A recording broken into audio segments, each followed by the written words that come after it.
अस्सलाम वालेकुम दोस्तों। एनएमडी का बिगर सोर्स में मैं आपको खुशामदीद कहती हूँ। अगर आपको इस वीडियो की कोई भी चीज़ समझ आए तो प्लीज़ इस वीडियो को लाइक करें अपने फ्रेंड्स फेलोज और उन स्टूडेंट्स के साथ इसको शेयर करें जो कोचिंग को अफोर्ड नहीं कर सकते। इसके साथ ही अगर आप हमारे चैनल पे नए हैं तो प्लीज़ हमारे चैनल को सब्सक्राइब कर दें, साथ ही बेल आइकन के बटन को प्रेस कर दें ताकि आपको हर नई आने वाली वीडियो का नोटिफिकेशन सबसे पहले मिले। आज जो टॉपिक आपसे डिस्कस करने जा रही हूँ ये गैसियस एक्सचेंज का पार्ट 2 है। पार्ट 1 में हमने 56 एमसीक्यूज डिस्कस किए थे। आज हम 57 एमसीक्यू से स्टार्ट करेंगे कि कंपनसेट करने के लिए डाइवर ब्रीथ्स जो होते हैं वो प्रेशराइज्ड एयर के अंदर ब्रीथ करते हैं from the air cylinders.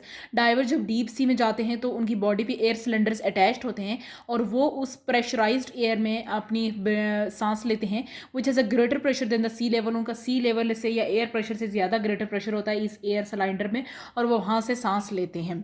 MCQs number 58 ये है कि कार्बन डाइऑक्साइड जो है वो ऑक्सीजन से ज़्यादा इंपॉर्टेंट है। पूछा जाए तो कार्बन डाइऑक्साइड इंपॉर्टेंट क्यों है ज़्यादा ऑक्सीजन से, क्योंकि ये रेगुलेटर नॉर्मल वेंटिलेशन प्रोसेस में, नॉर्मल ब्रीथिंग प्रोसेस में कार्बन डाइऑक्साइड ज़्यादा इंपॉर्टेंट होती है। लेकिन कुछ कंडीशंस में ऐसा है कि reduced partial pressure of oxygen, PO2 का मतलब होता है partial pressure of oxygen, reduced partial pressure जब वो आर्टेरियल ब्लड में ज़्यादा इंपॉर्टेंट होता है। और वो इसलिए इंपॉर्टेंट होता है कि स्पेशली ऐसी जो सिचुएशंस होती हैं, शॉक की सिचुएशंस होती हैं, वहाँ पर ज़्यादा जो है वो आपके पास ऑक्सीजन ज़्यादा इंपॉर्टेंट होगा।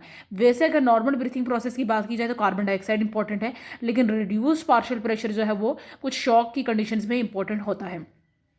MCQs नंबर 59 ये है कि कार्बन डाई ऑक्सीजन का इनटेक और कार्बन डाइऑक्साइड का रिलीज ये जब डिपेंड करती हैं, ये जब आपकी कैपिलरीज में से गुजरती हैं तो ये कौन से फैक्टर्स पे डिपेंड करती हैं। याद रखिएगा, आप जो सांस ले रहे हैं, आप जो ऑक्सीजन अंदर लेके जा रहे हैं और जो आप कार्बन डाइऑक्साइड रिमूव कर रहे हैं, ये दोनों क्यों हो रहा है, ये एक्सचेंज ऑफ द गैसेस का प्रोसेस अकर क्यों हो रहा है, क्योंकि दोनों आपके इन्वायरमेंटल प्रेशर में और आपके अंदर के प्रेशर में डिफरेंस है आपके पार्शियल प्रेशर ऑफ गैसेज में। तभी ये चीज़ें एक्सचेंज हो रही हैं, हायर से लोअर कंसनट्रेशन की तरफ जा रही हैं। आपके पास कार्बन डाइऑक्साइड ज़्यादा है, यानी आपके पास कार्बन डाइऑक्साइड हाई कंसंट्रेशन में है, तो वो इन्वायरमेंट में जा रही है। और इन्वायरमेंट में जो है वो ऑक्सीजन की कंसंट्रेशन जाती है ज़्यादा है, तो वो हायर से लोअर कंसंट्रेशन यानी आपकी बॉडी के अंदर आती है। दोनों चीज़ों के कंसंट्रेशन में डिफरेंस है, इसलिए जो है वो एक्सचेंज हो रहा है गैसेस का। याद रखिएगा, आपको मैंने compensation point of the photosynthesis एक वीडियो में समझाया था, वहाँ पे जो था वो दोनों चीज़ों का रेट इक्वल था।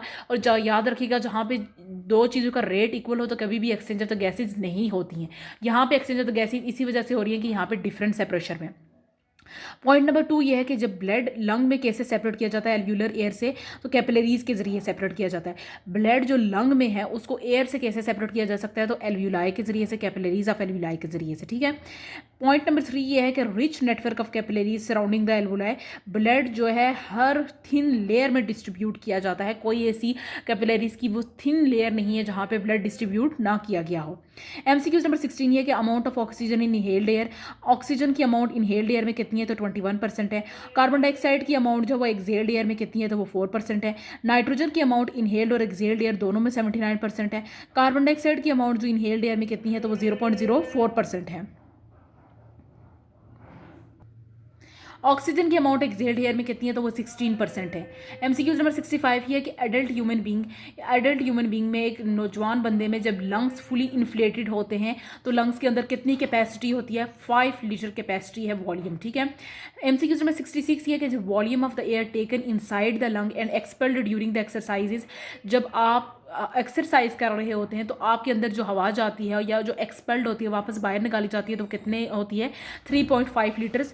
याद रखिएगा, इन 5 लीटर्स में से आपकी जब आप एक्सरसाइज करते हैं तो आपके लंग्स में 3.5 लीटर्स सिर्फ मौजूद होती है air, volume of the air.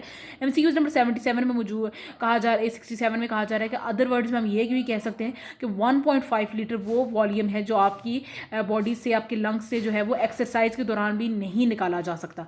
3.5 में 1.5 ऐड कीजिएगा तो 5 लीटर आ जाते हैं।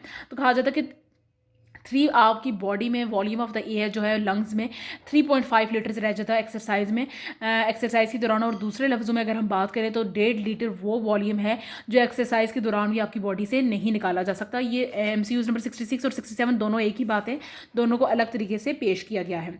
MCQs नंबर 68 में कहा जाता है कि जब आप रेस्ट पे होते हैं तो we inhale and exhale 15 to 20 times per minute. Rest के दौरान आप कितनी दफ़ा सांस को अंदर और बाहर लेके जाते हैं, तो 15 से 20 दफ़ा। ठीक है।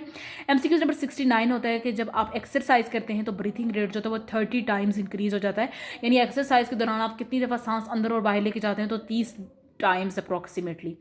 MCQ नंबर 70 ये है कि increase rate and depth of breathing during exercise allows more oxygen to dissolve in blood and supply to be active muscles. उसने कहा कि एक्सरसाइज के दौरान जब आपका सांस बहुत ज़्यादा फूल जाता है तो उसमें ये फ़ायदा होता है कि ज़्यादा से ज़्यादा ऑक्सीजन जो है वो आपके ब्लड में डिजॉल्व की जा सकती है और आपके मसल्स को प्रोवाइड की जा सकती है। इसी तरह एक्सरसाइज के दौरान जो आपकी कार्बन डाइऑक्साइड जो मसल्स में जा चुकी होती है उसको गहरा सांस लेने से, ज़्यादा सांस के फूलने की वजह से ज़्यादा आसानी से बाहर निकाला जा सकता है। तो एक्सरसाइज का फ़ायदा ये होता है कि जितना आप सांस आपका फूलेगा इतनी ज़्यादा ऑक्सीजन जो होगी वो आपके ब्लड में शामिल होगी और इतनी कार्बन डाइऑक्साइड को बाहर निकाला जा सकेगा। MCQs नंबर 71 में कहा जा रहा है कि एक्स्ट्रा कार्बन डाइऑक्साइड ये हो गया। MCQs नंबर 72 में ये कहा जा रहा है कि there is a little change in the composition of inhaled and exhaled air during the rest और एक्सरसाइज। तो ये डिफरेंस आप देख चुके हैं। MCQs नंबर 60 से लेकर 64 तक आपको मैंने समझाया कि इनहेल्ड और एक्सहेल्ड एयर की परसेंटेज में थोड़ा सा आपको डिफरेंस नजर आएगा। MCQs नंबर 73 में कहा जा रहा है कि फूड जो है वो पार्टली ओपन लैरिंग्स में एंटर नहीं होता है। यहाँ पे एक बड़ी इंटरेस्टिंग सिचुएशन है। मैंने आपको लैरिंग्स ट्रैकिया पढ़ाते हुए फेडरल की बुक से पढ़ाया था और मैंने कहा था कि जब खाना जो होता है आपके एंटर होता है तो खाना आपकी ट्रैकिया में या आपके स्वेल्विंग प्रोसेस में एंटर होता है तो एपिग्लोटिस क्या कर देता है, लैरिंग्स के ऊपर एकदम से अपना ढक्कन बंद कर देता है ताकि खाना जो है वो सांस की नाली में एंटर ना हो सके। ये चीज़ मैंने बड़े डिटेल से डिस्कस की थी वहाँ पे कि खाना आपकी सांस की नाली में एंटर ना हो सके, इसलिए एपिग्लोटिस जो होता है वो लैरिंग्स के ऊपर अपना ढक्कन बंद कर देता है। लेकिन पंजाब की बुक में एक बड़ी इंटरेस्टिंग सिचुएशन उन्होंने ये बताई है कि एपिग्लोटिस कभी भी लैरिंग्स को पूरी तरह से बंद नहीं कर पाता है। एपिग्लोटिस जो होता है वो लैरिंग्स को कभी भी पूरी तरह से बंद नहीं कर पाता, बल्कि वो आधी बंद होती है। लैरिंग्स की जो ओपनिंग है वो आधी बंद होती है और खाना जो है वो आधी ओपनिंग में से गुजरता नहीं है। यानी खाना जो है सांस की नाली के आधे हिस्से, आधा जो खुला हुआ हिस्सा है उसमें से नहीं गुजरता। एपिग्लोटिस जो है वो लैरिंग्स को पूरी तरह से बंद नहीं कर पाता, वो थोड़ा बंद होता है, पार्शली बंद होता है। यहीं पे वो यही सिचुएशन बताई जा रही है कि फूड जो होता है वो पार्टली ओपन लैरिंग्स में एंटर नहीं होता है। और क्या किया जाता है, ब्रीथिंग प्राइमरली बिकॉज एपिग्लोटिस जो होता है वो उस खाने को सांस की नाली के एक साइड पे लेके जाता है और सेफली आपका खाना जो होता है वो नीचे की तरफ चला जाता है। MCQs नंबर 74 में बताया जा रहा है कि कॉमनली हेल्ड बिलीव ना, आमतौर पे ये ख्याल किया जाता है कि एपिग्लोटिस जो होता है वो लैरिंग्स को बंद कर देता है जब खाना जो होता है वो स्वेलो किया जाता है। ये ऑप्शन जो है, ये ख्याल जो है, ये जो है वो ठीक नहीं है। यही चीज़ मैं आपसे डिस्कस कर चुकी हूँ कि एपिग्लोटिस जो है वो लैरिंग्स को पूरी तरह से बंद नहीं कर पाता। MCQs नंबर 75 में ये बताया जा रहा है कि ये जो MCQs नंबर 75 में ये बताया जा रहा है कि ये क्लोईयर जो है ये कौन डिटरमाइन करता है, आपकी backward moment of the tongue, एक ये डिटरमाइन करती है और दूसरी आपकी अपवर्ड मोमेंट ऑफ द लैरिंग्स। दो चीज़ें इस क्लोईयर को डिटरमाइन करती हैं। इस क्लोईयर के फैक्टर्स जो हैं वो दो चीज़ों पे डिपेंड करते हैं, एक तो आपका जो बैकवर्ड मोमेंट ऑफ टंग हो और दूसरी जो हो वो आपका upward moment of the larynx हो। इक्वेटिक मेमल्स की यहाँ पे बात की जा रही है कि इक्वेटिक मेमल्स जो हैं वो समुंदर के नीचे 2 घंटे तक जिंदा रह सकते हैं विदाउट कमिंग टू एयर, दोबारा बाहर आए बगैर 2 घंटे तक वो वहाँ पे रह सकते हैं। और बताया जा रहा है कि डाइविंग मेमल्स के पास जो वहाँ पे अंदर जा चुके हैं उनका वॉल्यूम ऑफ ब्लड जो होता है वो ट्वाइस हो जाता है as compare to their weight. अच्छा, अब इनकी रीजंस बताई जा रही हैं कि वो 2 घंटे तक समुंदर की गहराई में कैसे ज़िंदा रहते हैं। पहली बात तो ये बताई जा रही है कि उनके पास मायोग्लोबिन की कंसंट्रेशन बहुत ज़्यादा है। तो आपको पता होगा कि मायोग्लोबिन वो आपके पास हीमोग्लोबिन लाइक स्ट्रक्चर है जो ऑक्सीजन के साथ ज़्यादा एफिनिटी के साथ बाइंड किया जा सकता है। तो ऑक्सीजन जब ज़्यादा एफिनिटी के साथ बाइंड होगी तो वो वहाँ पर ज़िंदा रह सकते हैं। नेक्स्ट बात ये बताई जा रही है कि जब मेमल अपनी लिमिट तक वहाँ पर जा चुके होते हैं, समुद्र की गहराई तक जा चुके होते हैं, तो वो सांस लेना बंद कर देते हैं। याद रखिए, वो सांस लेना बंद कर देते हैं, उनकी हार्ट बीट जो होती है वो कम हो जाती है एज़ कम्पेयर टू 1/10, उनकी ऑक्सीजन की कंसंट्रेशन कम हो जाती है, कंजप्शन कम हो जाती है और एनर्जी जो होती है वो रिड्यूस्ड हो जाती है। ब्लड सिर्फ उस हिस्से में जाता है जहाँ पे ज़्यादा ज़रूरत है, जैसे कि आपके ब्रेन और हार्ट में, और आपके स्किन मसल्स और डाइजेस्टिव ऑर्गन्स और इंटरनल ऑर्गन्स, इनको बड़ी कम अमाउंट पे ब्लड मिलता है क्योंकि यहाँ पे जो है ब्लड की इतनी नीड नहीं है। यहाँ पे ऑक्सीजन के बगैर बंदा ज़िंदा रह सकता है। आपके एक्वेटिक मेमल्स जो हैं वो ज़िंदा रह सकते हैं। तो मसल्स जो होते हैं वो उनके एरोबिक से एनएरोबिक रिस्पिरेशन में चले जाते हैं। एरोबिक रिस्पिरेशन वो होती है जिसमें ऑक्सीजन की नीड होती है, तो जाहिर सी बात है अगर वो अभी क्रिटिकल कंडीशन में, तो एरोबिक से एनएरोबिक यानी वो ऑक्सीजन के बगैर उनके मसल्स जो हैं वो ज़िंदा रह सकते हैं। तो कुछ कुदरत की तरफ से उनके पास एबिलिटीज़ हैं कि एक उनके पास हीमोग्लोबिन की कंसंट्रेशन ज़्यादा है। ब्लड सिर्फ उसी जगह पे जाएगा जहाँ पे आपकी ऑक्सीजन की ज़रूरत होती है, जैसे आपके हार्ट में और आपके ब्रेन में। आपके मसल्स को, आपके डाइजेस्टिव ऑर्गन्स को, आपके इंटरनल ऑर्गन्स को इतनी ब्लड की ज़रूरत नहीं हो सकती, क्योंकि वो आपके ऑक्सीजन के बगैर भी ज़िंदा रह सकते हैं।